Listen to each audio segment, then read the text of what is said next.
Hey guys, my name's Stephen, welcome to my channel, and this is my 1991 8 Series, which I just purchased at the start of this week. I just imported it from the UK to here in Ireland.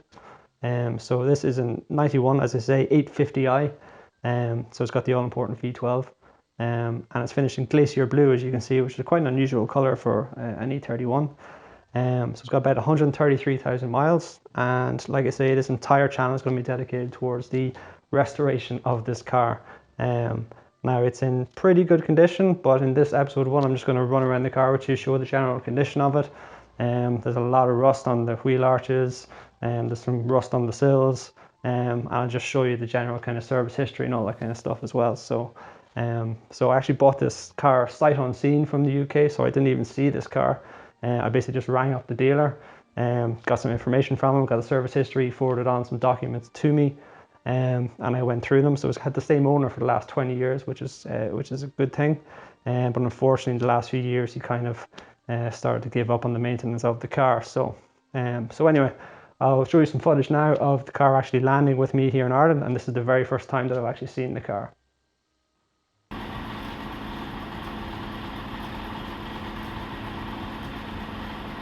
No.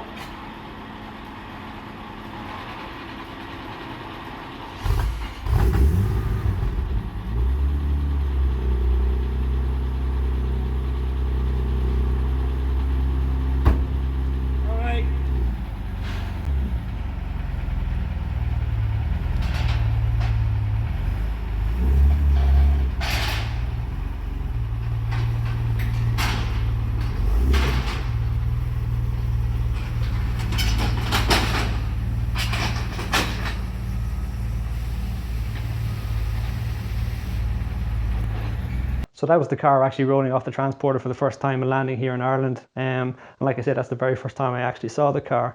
So it was quite an exciting time. Now a few things straight away obviously just catch your eye. You can see all the rust on all four corners. You can see the missing BMW badge as well, and then the missing fuel filler door as well. But they're all just like minor things. Well, apart from the rust, obviously the rust is quite a major thing. So all that rust needs to be sorted. But the plan anyway is to give this car a full respray anyway. This Glacier Blue, I think it will come up beautifully when it's redone. The bodywork's very, very straight, but I mean, there's absolutely no point in trying to keep this original paint, because I don't know how it looks on camera, but I'll show you up close all over the car. It is just destroyed in scrapes and scratches that a paint correction just will not fix. And the clear coat is actually peeling and puckering, and it's extremely faded and dull in certain areas as well. So that coupled with the rust, I mean, just a full respray just makes sense anyway. So what else do we plan to do? Full suspension overhaul. There's a lot of knocks and bangs and creaks with this car, so all that needs to be sorted. The brakes need to be sorted as well, because the brake effort is, my God, I mean, I'd say the brakes are 10-20% effective, so all that needs to be sorted out.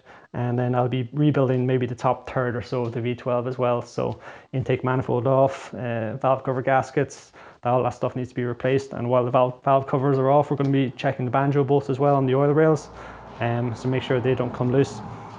So all that stuff needs to be done, and I'll give you a quick tour of the car up close so you can see just the general condition of it.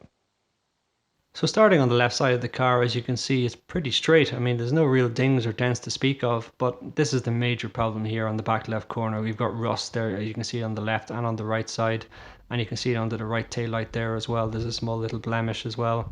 Front left of the car, it's actually in pretty good condition. The bonnet too, lots of swirls, lots of marks and scrapes, and on the lower bumper there's a mark as well. But this is again the major problem. We've got rust on the roof, and just look at the state of that clear coat. There's no recovering that. More rust again on the sunroof and the seal as well.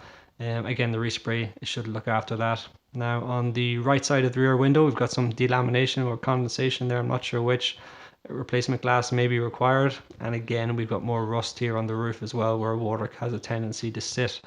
We've got the Mercedes-Benz V12 badge there on the front left fender, again with more rust, and we've got a previous repair there, as we can see some Bondo kind of coming through the repair there. So, and we're missing our BMW badge, but they aren't too expensive for an original piece. Another example here of some damage to the clear coat. Again, another reason to get it resprayed. And this front left wing as well, it's not original paint. It doesn't match the rest of the car, so that needs sorting too. On the left, oh sorry, the right side of the car, another V12 badge from Mercedes-Benz. And we have, this is the back right of the car, we've got some major rust here on the right top and left side of this wheel arch. So again, this needs some serious attention. We're missing our fuel filler door, which we actually have in the boot, but it's just a broken hinge. And as you can see, kind of like the left side, the right side is very straight, no real dings or dents to speak of, which is quite remarkable considering the car is 30 years old. So pretty straight in that regard. And these are the 17-inch Throwing Star style 21 alloys for the E31. Great looking wheel. I might replace these with style 37 M-Powers, not too sure yet. So this is the M70 V12 from BMW, 300 brake horsepower. The engine bay is in pretty good condition. It's pretty dirty though. As you can see, there's some pitting or oxidation on those intake manifolds, which will be cleaned up by maybe some bead blasting and respraying. All the black parts are in actually pretty good condition. All the rubber and plastic isn't too bad at all, I have to say. You can see both the left and right side throttle bodies there. And there's a bit of a close-up here, I think, of the right. Oh, that's actually the left side MAF and throttle body as well. You can see the coolant tank there as well is actually in pretty good condition. You've got the left and the right side distributors. As you can see, it looks like somebody's been doing maybe some kind of fault finding or something like that. With the yellow dots, as you can see, all those leads are going to be replaced with OEM units. Just kind of standard practice with the M70. I kind of like this grey and black interior, contrasting. It looks pretty good. The leather is in very good condition, and obviously there is some cracking on it, but there's no tears or rips, and all the bolsters are in very good condition, so that'll all fill and sand and dye nicely. You can see the center console here is in pretty good condition too. That's your 4-speed HP ZF transmission as well. You've got your analog heater controls. I haven't tried the air conditioning yet, as well I haven't had the engine running for that long, to be honest with you, to test it out. And as you can see, somebody's replaced the radio, and you can see your trip computer up top there as well. And as you can see, the seats are in good condition. These are the sports seats, so they're fully electric, plenty of adjustments in all different directions. And just another close-up here of the glove box kind of area as well. So these are the rear seats. There's not a chance you get an adult in there, but there's a bit of a mold there on the seat belts that'll clean off. And again, the seats are in pretty good condition. We've got a full toolkit, which is fantastic news. Everybody wants a full toolkit. And then you've got the batteries located on the left side and on the right side in this vehicle. So both of them have the same function. They just provide twice the amperage essentially. So yeah, it looks like somebody's been doing a little bit of electrical work in the past. And finally, you've got a spare Throwing Star alloy wheel. So that about wraps it up. So the service history on this car, I've got the original service booklet and I have the original owner's handbook, which is great because I wasn't 100% sure if I was actually going to be getting this. And what I find interesting about this manual is specifically for the 850i. So if you're into like the back end of the manual here, and you can see all the specs for performance, the fluid capacities, all that kind of stuff, it's specifically for the 850. There's no mention of the 840 at all, which is pretty interesting, pretty cool. Obviously in the earlier years it was just for the V12 only. So this is the service booklet. We have basically 2 full pages of dealer stamps. So we have the pre-delivery check, obviously in 1991, some kind of post-services, post-delivery services as well, and then you're all the way up to, I think 1997 is the last actual dealer stamp, and then we're into kind of specialist motors thereafter, or motor dealer basically. So what I find interesting about this particular service history is if you actually look at the earlier years. So I mean, the car was delivered in 1991. I mean, if you even look at, say, 1994 here, the car had already covered nearly 60,000 miles in that amount of time. So I mean, there's only 133,000 miles on the car now, and it's basically covered nearly half of its entire mileage in just the first 3 to 4 years. And you can see the original owners were actually pretty dedicated towards these. Look at the service interval here, say 4th 94 and then 10 94. So as you can see, it covered about 8,000 or 9,000 miles in that particular time. So that's all the actual official history I have for the car. Obviously there's a big missing spot there of 20 years basically, but we do have an entire pile of additional service history here, which unfortunately I can't really show you because there's a lot of personal information on this kind of stuff. Most of it in kind of regards specific repairs that were done on the vehicle, and myself and the dealer I actually bought it from are under the impression that he was actually getting a service locally. So we're pretty sure, I mean, if he kept these kind of records, we're pretty sure he was doing oil services as well. So so I suppose we'll find out soon enough if he was actually doing so. So onwards and upwards. Okay, so here's the battery situation. This is one of the old batteries, which I've just taken out of the 8 series, and this is the other one. Now this one I've just put on a charge. Well, it's just come off a charge, and it's actually reading in and around 12.8 volts. So the charge is still dropping on that. So I'm not quite sure if that's gone yet or not. But I think almost certainly this one is. This is reading about 8.4 volts. So I'm sticking on the charge just to see what happens, but I'm pretty sure that one's goosed. But I have 2 brand new batteries here, 2 Yayusa batteries. So 75 amp, and they are the same size. So we're going to try and slot them in here on the right side and on the left side as well. So it's a pretty cumbersome process, but it's actually not too bad. Right, let's get this battery in. This is the left side.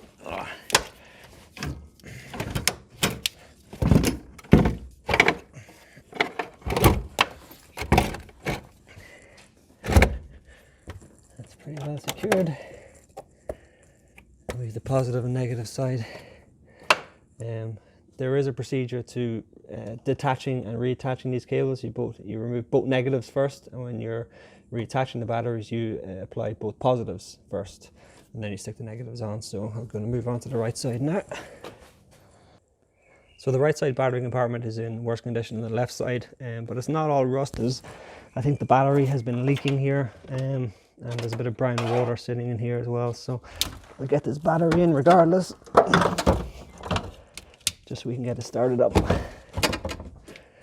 Right, so that's temporarily in place. I've got the positive connected on the left side. Let's connect the positive on this side, the right side, and then these accessory cables need to be reconnected too.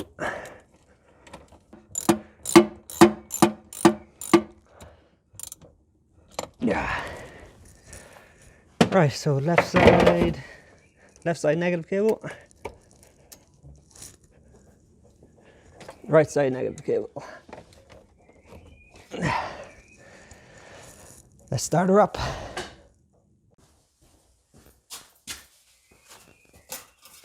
All right.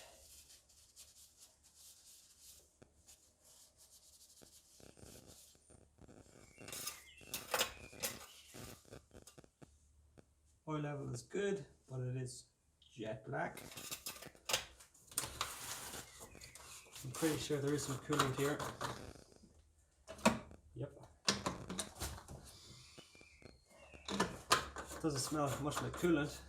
It must be heavily diluted. Let's give this a go.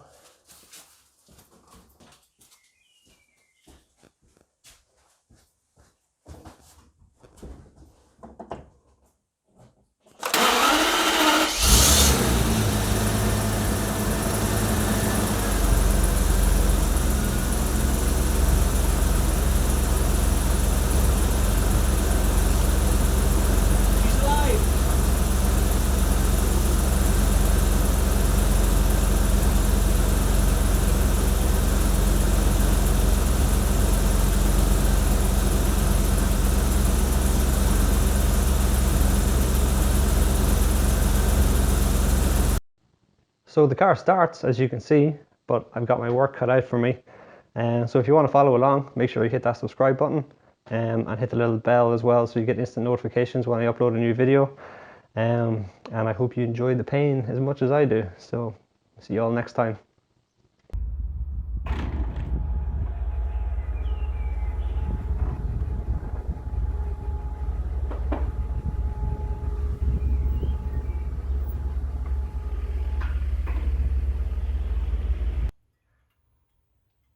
And so it begins. Nice.